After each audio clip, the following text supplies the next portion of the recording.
The MILFs Are Here. MILF Erotica 9-pack.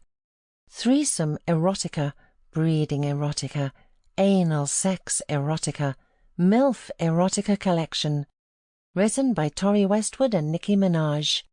Narrated by Kline, Eddie Olliver, Kelly Morgan, Jett, and Sallybeth. "Happy birthday, Mrs. Peters," James said that morning, bursting into my room. "I made you breakfast." He did this for me last year, and by now I wouldn't have it any other way. I was half awake anyway, and I'd heard him fumbling around downstairs, but I rubbed my eyes as though it was one big surprise. I'd definitely done something right when I took him in as a lodger. "Thank you, honey," I said, sitting up in bed excitedly and hiding my modesty with the duvet. It was nice to be doted on for a change. He set the tray on my lap, and I looked down at the array of food on display. "Yogurt and granola, French toast, fruit, orange juice, you name it," he said, proud of himself. He was pretty independent, but I liked to spoil him when I could. Today, it was his turn to spoil me. "You shouldn't have." "It's my favorite woman's special day," he said, leaning over to drop a kiss on my cheek. James, it seemed, was one of the only guys in existence that would never let me down, and I was really about to put that to the test. "So what else do you want?" he asked. "I haven't really thought about it." "Come on, Mrs. Peters. You've been saying that for the last few weeks. There must be something." "I don't know," I said, taking a bite to eat. "I really don't." "Think of something," he said, patting my leg beneath the duvet. "You're 40 now, so make it special." "Thanks for reminding me," I said, rolling my eyes. He laughed and gave me a nudge. "So do something crazy. Let me know how I can help." James stood up and walked from the room, and I watched that strong frame of his as he did so. He had on his boxer shorts and a long t-shirt, and he looked an absolute picture.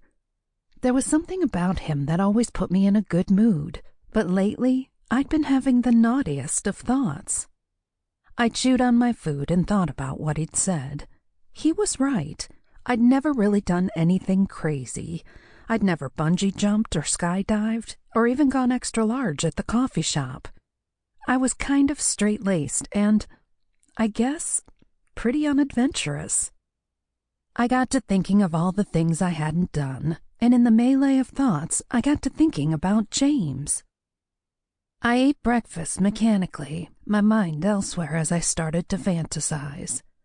I started to think things an older woman definitely shouldn't, and it all stemmed from my bad luck with men. I realized James was the exact kind of guy I was looking for. It was just a shame he was half my age.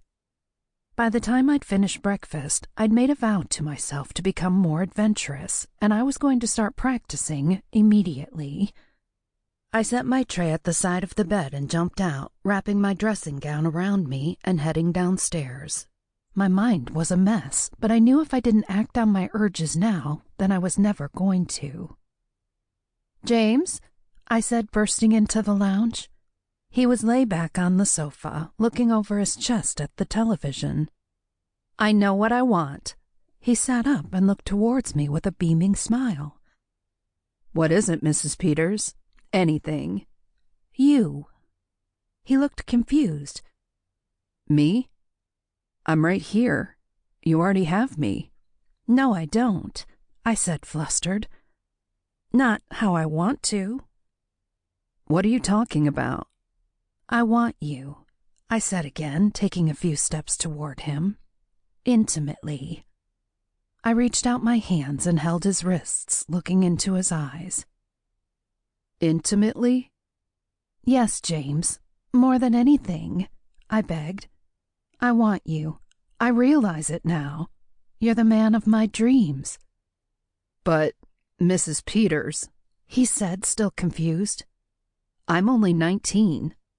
"I know, sweetie. I know," I said, kissing his cheek over and over. "But I don't care." Sample complete. Ready to continue?